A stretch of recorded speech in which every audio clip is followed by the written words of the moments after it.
Ayan, ayon po kasi sa report, magsisimula na itayo ang Iloilo Residences, isang abot-kayang rental housing project, Barangay Sambag, Haro, sa ilalim ng expanded 4PH program ng gobyerno ni Pangulong Ferdinand Bongbong Marcos Jr.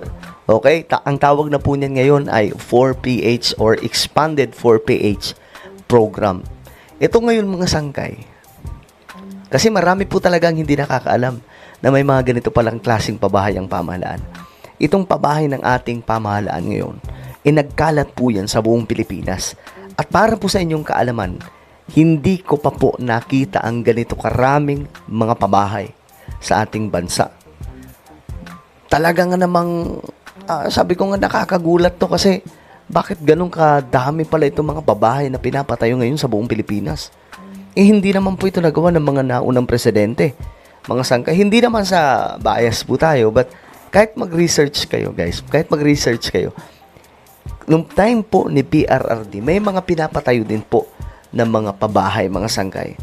Pero ibang-iba po ito ngayon kasi maliban po sa mga magaganda pa na mga pabahay, mayroon din po silang mga malakondo na mga pabahay. Okay?